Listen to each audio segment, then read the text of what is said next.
Poniendo el Evangelio en práctica. Un programa para aprender a amar a Dios sin miedo, con el Padre Manuel Villalobos. Esta homilía llega a ustedes gracias a los misioneros claretianos de la provincia de los Estados Unidos y Canadá. Iniciamos. Muy buenos días, tardes, noches. A la hora que ustedes se pongan a escuchar este audio, reciban un cordial saludo. Que la paz, el amor, la armonía, la justicia y sobre todo el deseo de querer trabajar por el reino que cuida, protege la vida de los vulnerables, siempre esté con ustedes. Que Dios esté cercano, que Dios se encarne en su vida y les ilumine. Soy Manuel Villalobos Mendoza, misionero claretiano, encargado de la animación bíblica claretiana de la provincia de Estados Unidos y Canadá, y gracias a la provincia nuestra podemos ofrecerles cursos de gran calidad. Solo tienen que ir a www.ibicla.org o suscribirse en nuestra página para recibir las notificaciones. Hoy va a ser la reflexión para el día domingo 23 de noviembre, el último domingo de nuestro año litúrgico, y la iglesia nos invita a celebrarlo con la solemnidad de Jesucristo, Rey del universo. Antes de comenzar el Evangelio, les invito a hacer un momento de oración. Señor Jesús, tú siendo rico te hiciste pobre, compartiste nuestra historia. Te encarnaste en un mundo frágil, vulnerable, lleno de violencia. Naciste bajo un poder imperial que controlaba todo. Tomaste conciencia de que tu reino no tiene que ver con el poder, sino que es servicio, que es fidelidad a la palabra, al Dios que está cercano, al Dios que escucha, que ve el sufrimiento de sus pobres, de sus marginados, de los que no tienen tierra. Nos invitaste a construir este reino donde todos se sientan parte de tu familia. Te damos gracias porque todavía, a pesar de vivir en tantos signos de muerte, de violencia, seguimos creyendo en ti, seguimos luchando por establecer este reino desde abajo, desde los que no cuentan, de los insignificantes, desde los marginados, desde los migrantes, desde las personas que luchan día a día por vivir una vida digna. Te pedimos que legitimes todas nuestras luchas, que te hagas presente y en los momentos de flaqueza seas tú nuestra esperanza, nuestro refugio. Todos decimos amén. Esta fecha de la solemnidad de Jesucristo, Rey del universo, a mí en lo particular no me es muy atractiva esta espiritualidad. Y esta es una fecha, una solemnidad muy reciente, ¿verdad? Muy reciente. Bueno, ¿por qué en lo particular a mí no me es muy atractivo? Porque históricamente Jesucristo no fue rey. Jesús históricamente nació pobre en una aldea desconocida, empobrecida, en una clase de los trabajadores que tenían que luchar día a día para tener pan, y nunca perteneció a las familias grandes, a las pocas familias de poder, de prestigio, sino más bien, como después los signos litúrgicos lo van a celebrar, se despojó. Cristo, siendo Dios, no hizo alarde de su categoría divina, se despojó, va a decir Filipenses, y tomó la condición de esclavo. Fíjense, la condición más baja del esclavo, la categoría más baja. Estos son los caminos de Dios, del Dios que se solidariza con su gente marginada, con su gente pobre, y que desde allí va a comenzar a hacer conciencia e invitar a otras personas a que es posible vivir de otra manera, otra economía es posible, otra manera de entender a Dios es posible, otra manera de agradar a Dios también es posible, ya no basado a veces en el templo, en la tradición o en la ley, sino más bien en la justicia, en la compasión, en la misericordia.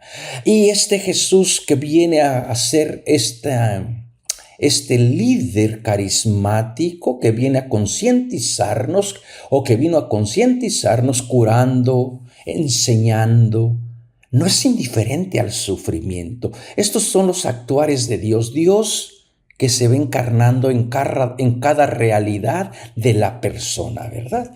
Entonces, por esa parte, Jesús realmente no tiene ninguna corona, pero algunos textos por ahí también se deja ver de la exaltación por eso mismo, por haberse hecho esclavo, por haberse vaciado, por haber tomado la condición más baja. Dios lo exalta, le da el nombre que está sobre todo nombre.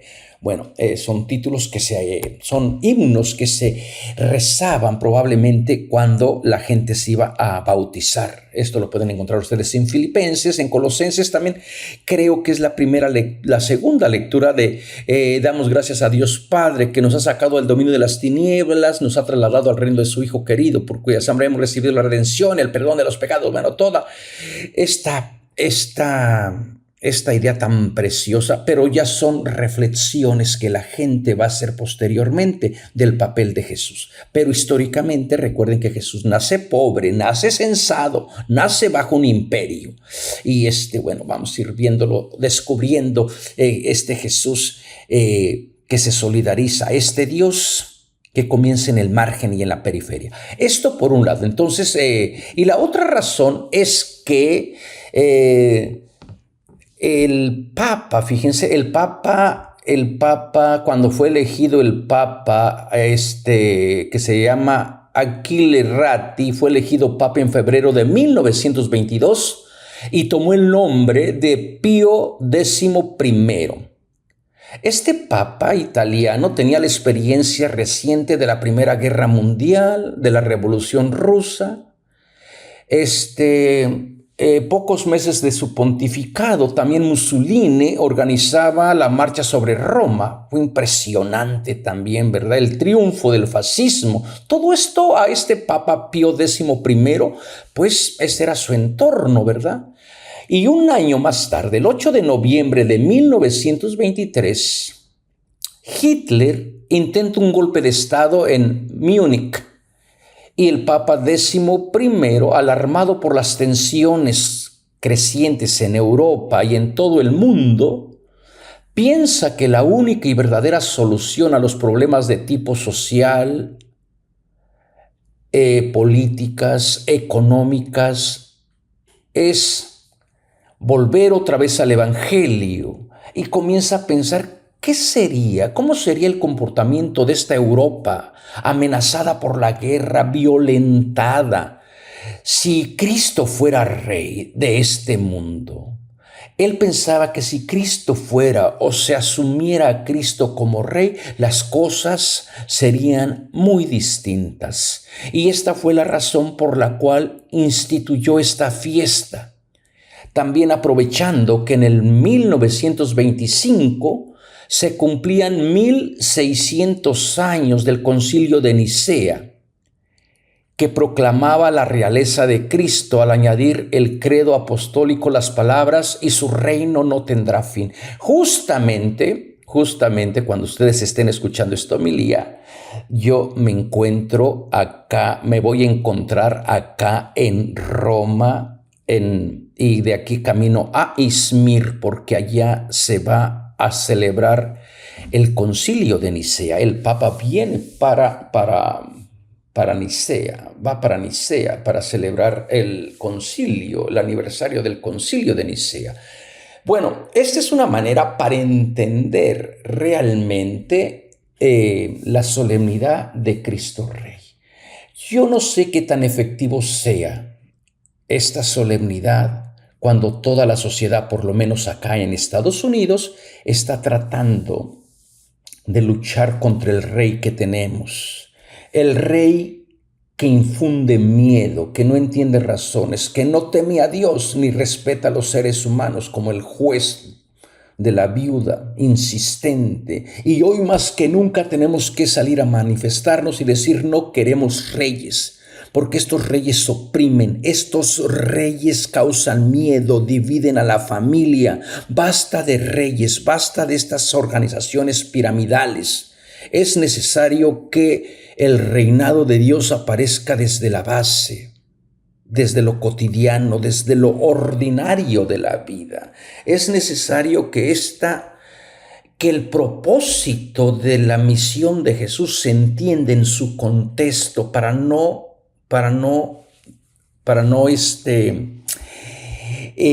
especular con poderes, ¿verdad? Porque a veces como que tendemos a ponerle a Cristo la corona cuando Él solamente quiso venir a servir. Bueno, entonces el Evangelio nos va a remitir a esa enseñanza de ver cómo la muerte de Jesús y su reino va a ser entendida, pero no como lo entendemos nosotros ahora. Y lo primero que a la gente le costó trabajo entender fue la muerte. ¿Cómo es posible que el Hijo de Dios haya muerto y de la manera en que murió?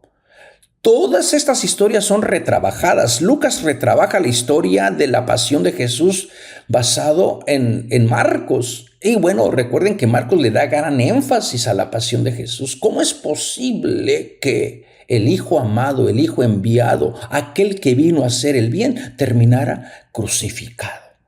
Terminara con un título que prácticamente era una manera de burlarse a él, decir: mira, tú eres rey y mira dónde terminaste, ¿ves? Y entonces todos estos elementos hoy que escuchamos en el Evangelio de los ladrones, de Jesús, que esté en medio de malhechores, es porque prácticamente el sistema lo considera así, ¿verdad? Entonces, fíjense, el evento comienza con el pueblo que presencia todo. Recuerden que para crucificar a alguien siempre se escogía el lugar más grande. Lucas elimina esta parte del Gólgota, pero parece ser que también pone de relieve que Jesús es crucificado con malhechores. Y los jefes se burlan, los jefes de su parte se burlan de Jesús. Esto, bueno, su mensaje parece que no fue aceptado por todas partes. Entonces, ¿quién es responsable de la muerte de Jesús? Vamos a decir que los líderes políticos, religiosos y el poder romano. Entonces todo el mundo se confabuló para asesinar al Hijo de Jesús. Pero no solamente ellos, sino también, bueno, comienza la burla y comentaban con sorna, comentaban prácticamente con violencia, se burlaban.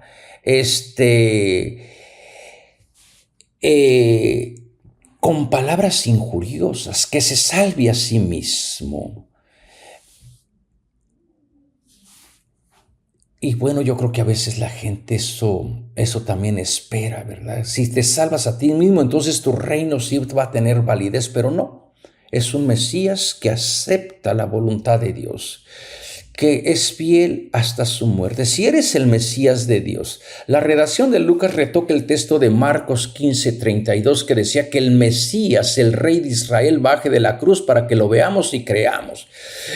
Marcos es más explícito. Todo esto es para hablar del mesianismo de Jesús, que no es el tipo de Mesías davídico que va a venir con gran poder y va a destruir a los romanos y entonces va a establecer el reino de Israel. Parece ser que las comunidades no van por allí. Marcos, entonces, como les decía, es más explícito, que el Mesías, el Rey de Israel, baje de la cruz. Aquí solamente si el Mesías de Dios, que baje y para que la gente lo pueda creer, el elegido.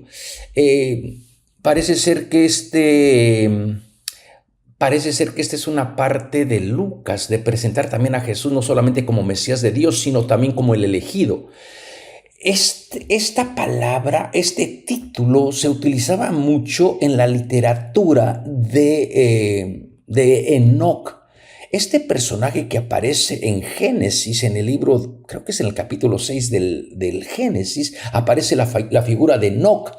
Y esta figura de Enoc, fíjense, en tiempo de Jesús, se escribió tanto acerca de Enoc. En la Biblia solamente dice que Enoc vivía con se fue al cielo, parece ser, vivía entre los gigantes y de ahí nacieron los gigantes, ¿no? Porque los ángeles se metieron con los hombres y bueno, unos mitos increíbles que tenemos allí. Bueno, toda esta literatura de Enoc, se escribieron varios libros sobre Enoc, y en los libros de Enoc aparece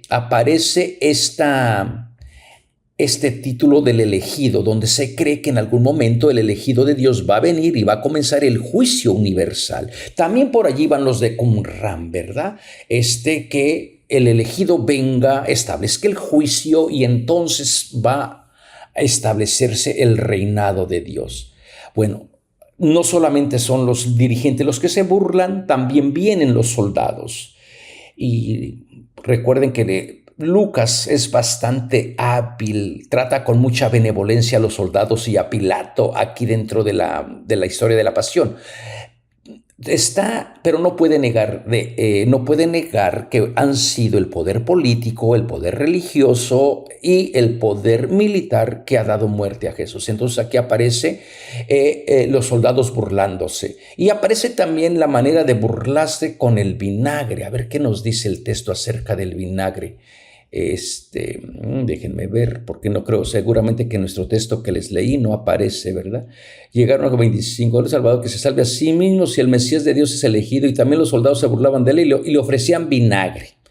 Ok, la manera de burlarse de los soldados, le ofrecían vinagre diciendo: si eres tú el rey de los judíos, sálvate a ti mismo. Bueno, a ver, vamos a ver entonces a comparar el vinagre. Esta idea del vinagre en el mundo mediterráneo oriental de la época, el vinagre se emplea con referencia al vino seco y, claro, en contraposición al vino dulce, ¿verdad? Denominado o más bien querido por la demás gente. El vinagre tenía muchas propiedades. El vinagre servía para curar, ¿verdad? Cuando se mezclaba con mirra. Lucas parece que le quita ese detalle. Y este vino del vinagre era la clase del vino que solían beber las tropas romanas estacionadas en Hermópolis, en Egipto y en otros lugares. Era un vino muy corriente, ¿verdad? Y los soldados no crean que ganaban mucho. Y muchas veces los soldados protestaban porque no les pagaban. Había esa tradición también bíblica, ya por el Salmo 69, 22, sobre la alusión al vinagre. En Marcos 15, 36 se habla también del vinagre, aunque no sabemos quién es exactamente el que ofrece el vinagre. Aquí parece que son los soldados. Lucas retira o no nos informa que se ofrecía el vinagre a Jesús por medio de la esponja. Entonces les decía que este vinagre, cuando se mezclaba con mirra, como en Marcos, servía como analgésico para que la persona que estaba en el suplicio de la cruz pudiera resistir más. Y también hay tradiciones de las mujeres de Jerusalén que iban y ofrecían a los condenados vinagre con mirra para ayudarles como un acto de caridad, ¿verdad? Pero Lucas retira esta idea del vinagre y comienza hablando después, además, dice, había el letrero. Siguiendo el texto de Marcos 15, 26, la narración de Lucas dice epigrafé, que había una inscripción. Mientras que en Juan 19, 19 se lee el latinismo de titlos, en latín titulus, término técnico romano para indicar la placa o el letrero que por lo general contenía el nombre del condenado y el delito del que se le acusaba. Entonces parece que aquí es un títulos, los títulos es son de ironía, ¿verdad? Que están por encima de él. Recuerden que la cruz era en T. No es la cruz que nosotros hoy conocemos. Regularmente lo que el condenado llevaba era solamente el palo transversal, y ya el otro palo estaba en el lugar donde iba a ser crucificado. Entonces solamente extendía los brazos y iba caminando solamente con este palo otra vez. Y cuando se caía, pues no tenía ninguna posibilidad de sostenerse, ¿verdad? Y el otro palo ya estaba ya en el lugar donde había sido designado para crucificarlo, y ya después lo crucificaban y lo alzaban con la soga, con el lazo. Y el título, pues lo pondrían allí a un ladito, ¿verdad? A un lado a un lado de la madera transversal, ahí por los brazos del crucificado, ¿verdad? Que la gente lo viera. Y decía, este es el rey de los judíos. Entonces, Lucas le da gran énfasis a este título. Y recuerden que esto debe de entenderse como un insulto a Jesús y no a los judíos, aunque la gente protesta. Los judíos son los que protestan, pero realmente era un insulto a Jesús, porque Jesús no era ni rey, ¿verdad? Y parece que Jesús muere también sin pueblo, muere fuera de la comunidad, muere como una persona no grata, una persona que ha sido un cuerpo sin clasificar, porque desde el punto de vista de los judíos, todo cuerpo judío que muere colgado del madero es un maldito. Entonces esto va a ser lo que le va a costar a la comunidad entender. Si toda la vida les educaron de que la persona que cuelga del madero es un maldito del punto de vista de los judíos, ¿cómo es que entonces ahora la gente se esté creyendo de que Jesús es rey? ¿Cómo es que la gente siga creyéndole? Y por eso es que esto les va a causar dificultad. Y bueno, desde el punto de vista de los romanos y desde los griegos, el crucificado es un miserable que no tuvo ni siquiera el honor de morir por su propia espada. Una persona que no tiene honor, que no fue capaz de defenderse. Entonces, y por eso ustedes lo pueden ver, 1 Corintios, allá cuando Pablo comienza a predicar sobre el evangelio de la cruz.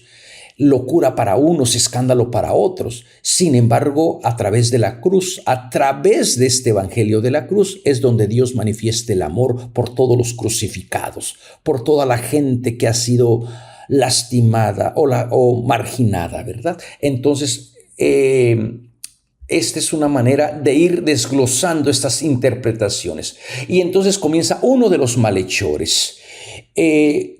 Lucas nos presenta a dos malhechores. Lucas tiene una tendencia de ir editando a Marcos, su fuente. No sabemos quiénes eran estos malhechores. No se dice si eran judíos o paganos. Lo que sí sabemos es que en tiempo de Jesús había tantos crucificados. Bueno, Flavio Josefo nos va a decir que en ocasiones faltaban madera para crucificar porque era tanta la gente.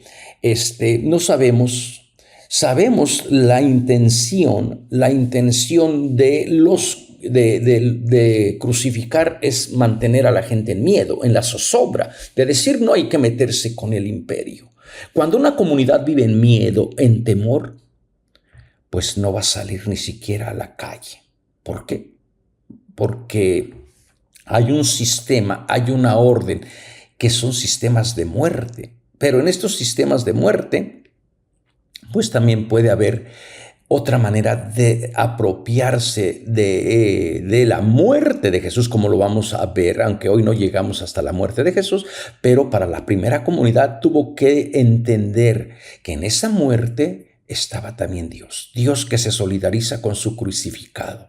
Y entonces uno de estos malhechores lanza blasfemias, le echa blasfemias, comienza a decirle, no eres tú el Mesías. Vean nuevamente, pero no es en reproche, es blasfemando.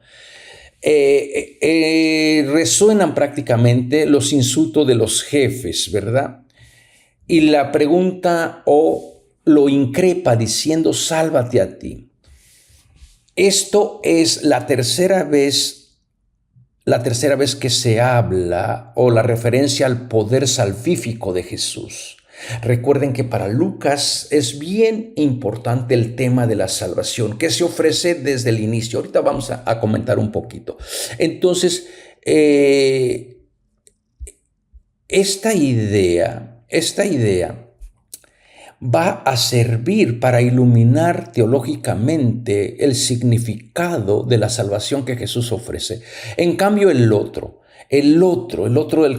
ladrón que la comunidad, la tradición lo conoce como el ladrón bueno, el buen ladrón, ¿verdad? Fue tan bueno que le robó a Jesús la salvación en el último momento. En la tradición lo conocemos como Dimas, y es un nombre que aparece por primera vez en los escritos apócrifos de Hechos de Pilato, allá en el capítulo 10:2 de Hechos de Pilato. Son estos escritos apócrifos que no fueron admitidos por la iglesia. Y estos hechos de los apóstoles a veces también se le llama como el Evangelio de Nicodemo, ¿verdad?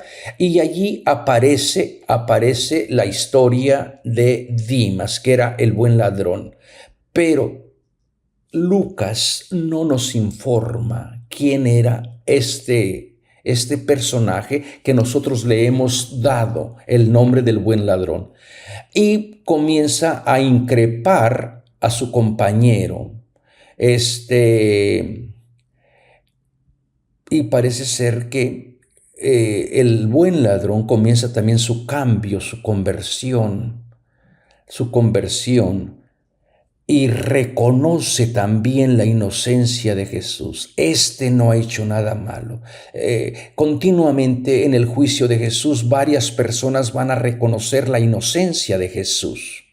Sin embargo, cuando ya un sistema perverso quiere aniquilar a alguien, no busca verdad, no busca justicia, lo único que busca es dar muerte. Entonces, en el transcurso de la pasión de Jesús, muchas personas han atestiguado que verdaderamente Jesús no tiene culpa para ser condenado. Pilato también dice, no encuentro culpa en este hombre. Bueno, pero un sistema que ya previamente ha decidido aniquilar al Hijo amado de Dios, no, como les decía, no busca verdad, no busca justicia para el inocente, lo que busca es dar muerte.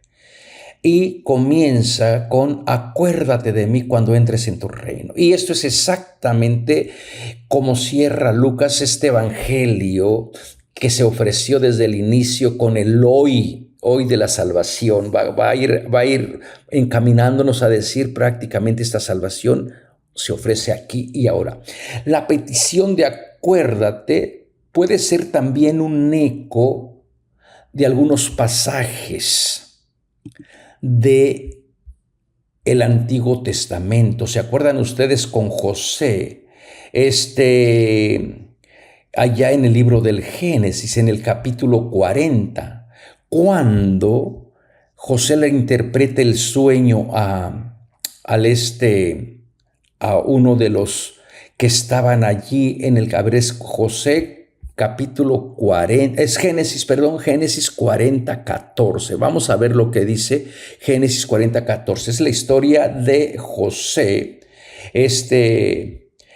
En el 12, José le dijo, los 3 sarmientos son 3 días, dentro de 3 días levantará el faraón tu cabeza, te devolverá tu cargo y te pondrá la copa del faraón en su mano, lo mismo que antes, cuando era su copero.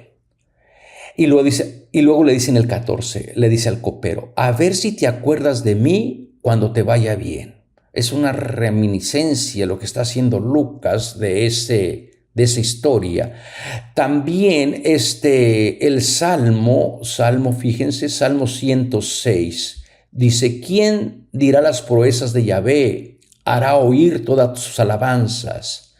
Dichosos los que guardan el derecho, los que practican en todo tiempo justicia, cosa que no están haciendo los que están condenando a Jesús.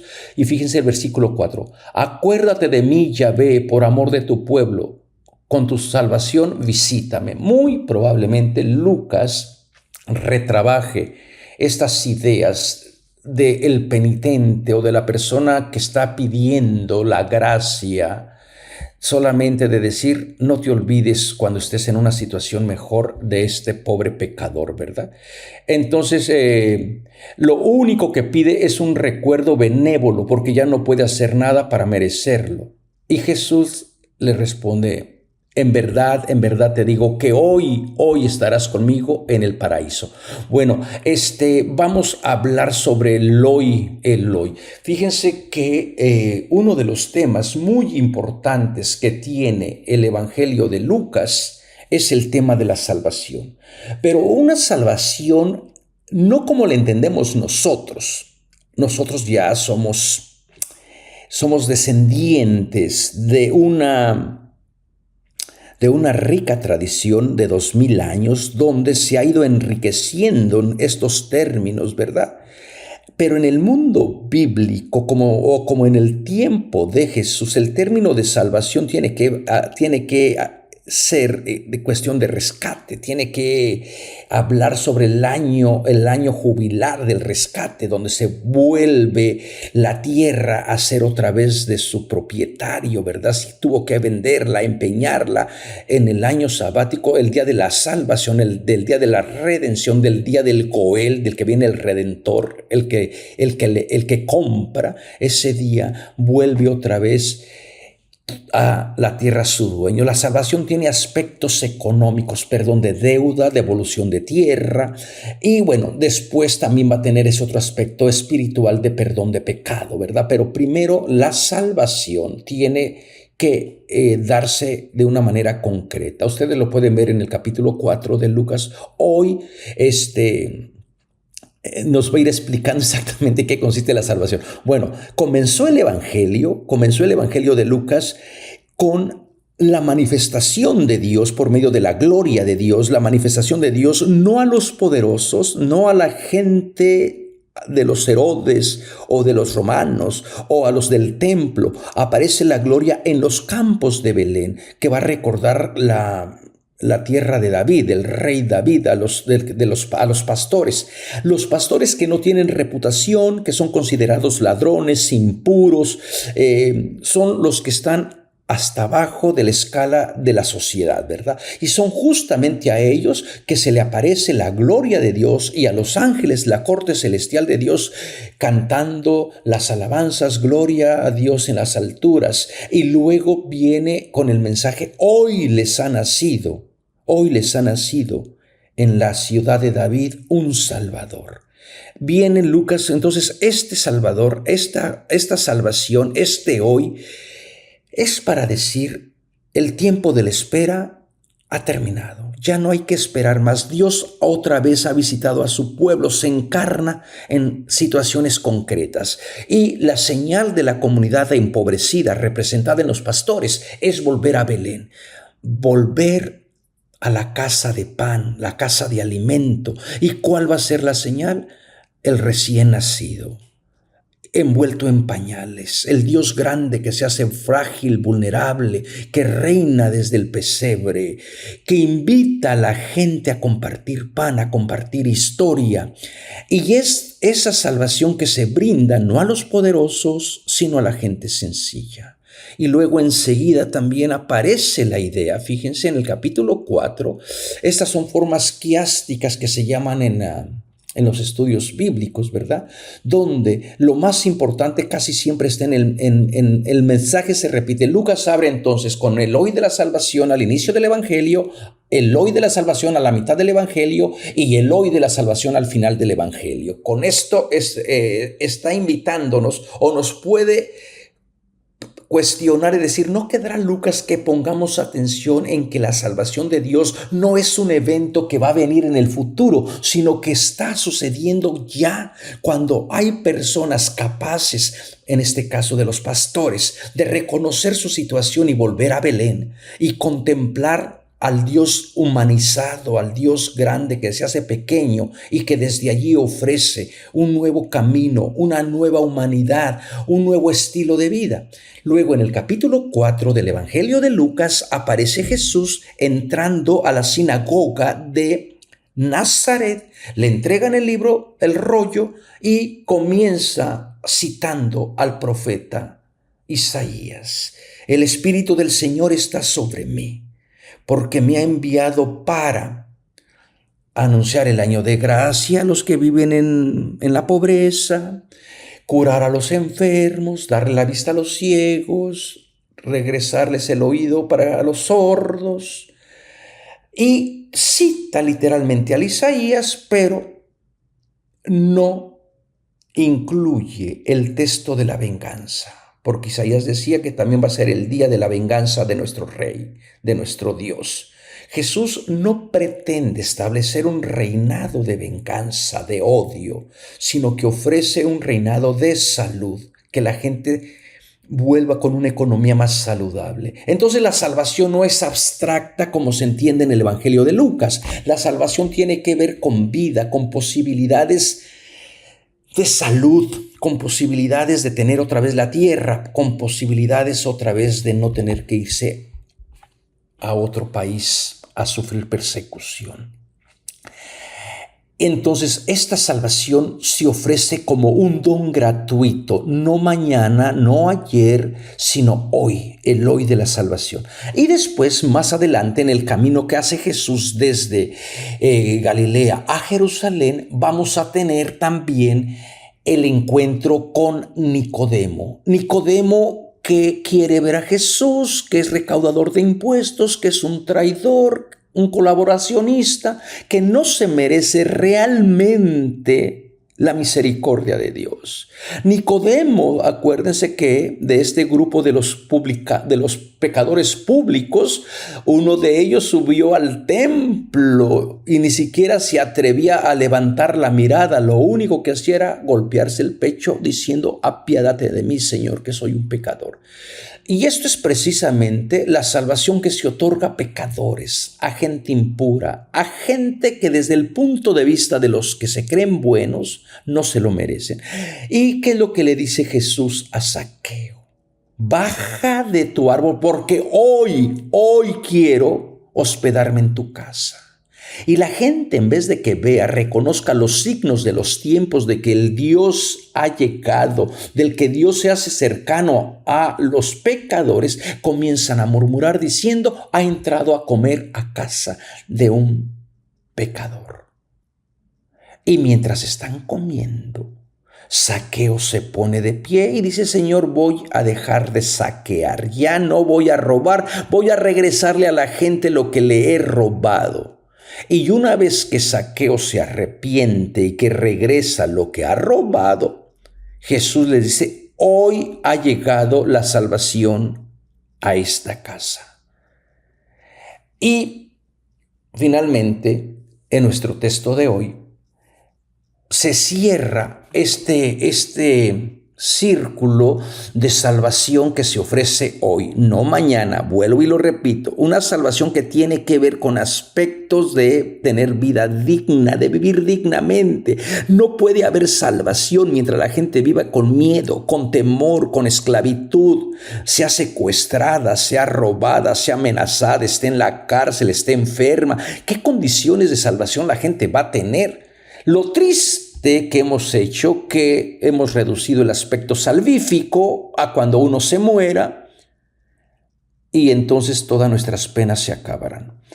Pues ya cuando uno se muera, pues yo para qué quiero ya salvación, ya voy a estar en la presencia de Dios. Yo lo que quiero la salvación es aquí y ahora, que se haga justicia, que se defiendan los derechos de los migrantes, que causa tanto dolor, hermanos y hermanas. Uno va por las calles con el corazón partido y seguramente que usted puede tener otras circunstancias en sus países también de dolor que yo desconozco y las podría usted nombrar a decir: mira, yo quiero que esto termine. Las desapariciones, la contaminación a la tierra, la falta de agua, falta de hospitales, que no hay medicina, el hambre. Y uno se pregunta: ¿cuándo, Dios nuestro, vas a establecer un reino más justo, más equitativo? Tienes que hacer que tu salvación llegue hoy, y esta salvación que transforme la realidad, y que los tiranos, los reyes, los que se creen con el poder de controlar al mundo, se conviertan o desaparezcan. Pero lamentablemente la situación se empeora. Vivimos de crisis en crisis y qué difícil es seguir manteniendo la esperanza en estos momentos. Bueno, el malhechor que presente su ruego de la manera más bien casi vaga, cuando entres, no, incluso ni siquiera formula bien lo que pide. Sin embargo, Jesús es específico, concreto, hoy. El adverbio es hoy, inmediatamente. Esta es una afirmación de decir, no tienes que esperar ya. Y en ese mismo día, fíjense lo que decía San Ambrosio, haciendo una relectura de este texto, una interpretación. Dice, ese mismo día el malhechor participará en la condición regia de Jesús. Vida es estar con Cristo, porque donde está Cristo, allí está también el reino. Vida es estar con Cristo, muy bien, con Cristo, porque donde está Cristo, ahí también está el reino. Bueno, Cristo está en la vida, pero condiciones de vidas dignas, que no tiene que ver, como yo les decía, cuando uno ya muera. Qué difícil va a ser el reto de construir un reinado, si es que ustedes quieren seguir utilizando este lenguaje, o una comunidad que esté basada en justicia, en vida digna. Yo sí quiero este tipo de rey, pero un rey que venga a darnos vida digna, no que sea lejano, no que se imponga, no que manipule, sino que comparta pan, que ponga otra vez su mano sanadora sobre nosotros, nos transforme, nos cure, nos vuelva a confortar, que vuelva a decir, vengan a mí los que están cansados y agobiados por el yugo que les han impuesto. Yo sí quiero ese tipo de reinado, pero no el rey de coronas de oro macizo ni de esos reyes déspotas. Mueran esos reyes.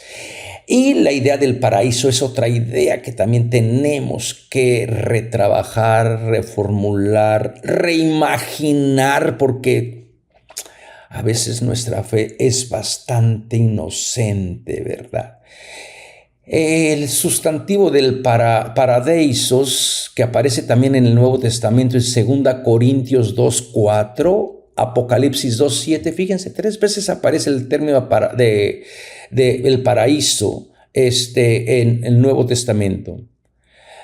Muchas veces se ha pensado que es la expresión bíblica para referirse al cielo. Es algo muy diferente, no está hablando del cielo. Vamos a ver de dónde viene, qué origen tiene este paraíso. Sin embargo, en sus orígenes tenía un significado bien distinto.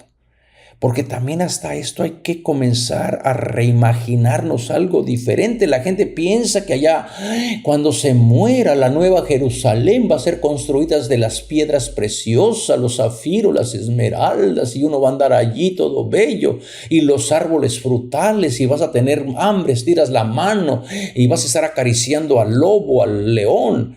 Bueno, y regularmente las imágenes siempre son de familias blancas, ¿verdad? Sí, de familias americanas, anglosajonas que están en el paraíso.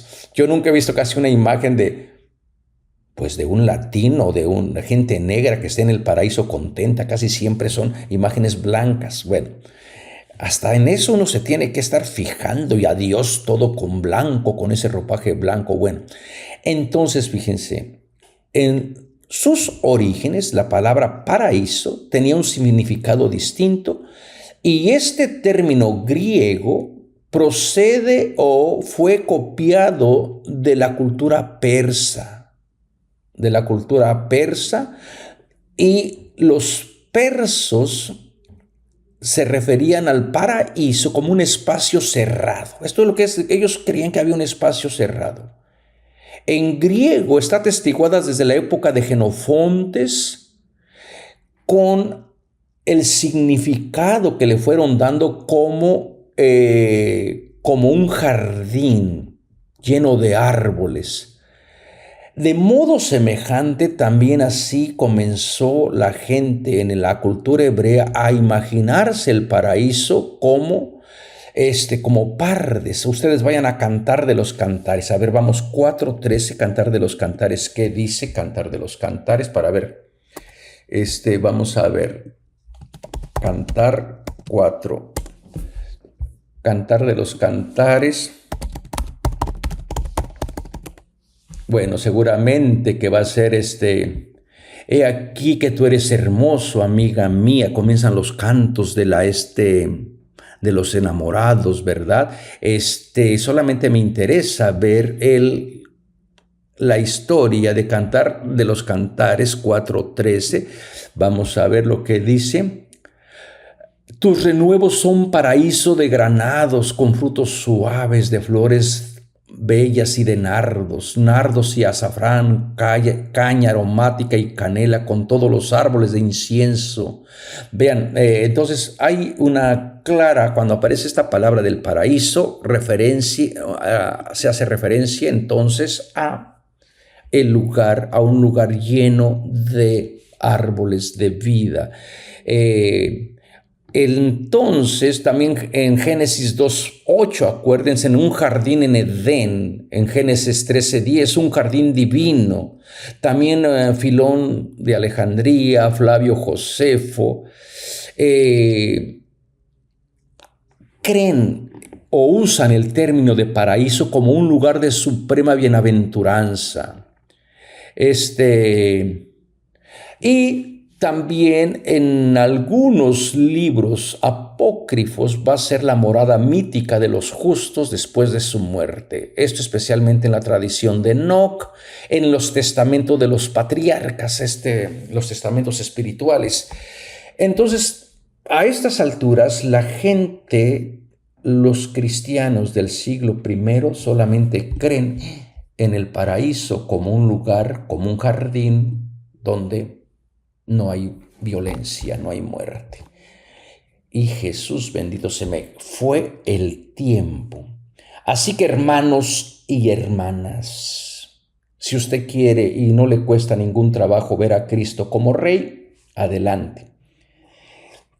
Pero yo le invito a que recuerde que Jesús y su reino es de servicio, de amor, de justicia. Y le invito a seguir construyendo este reino. Acuérdense, antes de despedirme, acuérdense de nuestro curso que estamos ofreciendo para comenzar, para celebrar el Adviento con el doctor Ariel Álvarez Valdés. Vayan a www.ibicla.org y regístrense. Que Dios les bendiga y acuérdense de mí cuando se saquen la lotería. Este programa fue presentado por los misioneros claretianos de la provincia de Estados Unidos y Canadá, una congregación católica romana global de sacerdotes y hermanos que atiende las necesidades religiosas y pastorales de las comunidades vulnerables.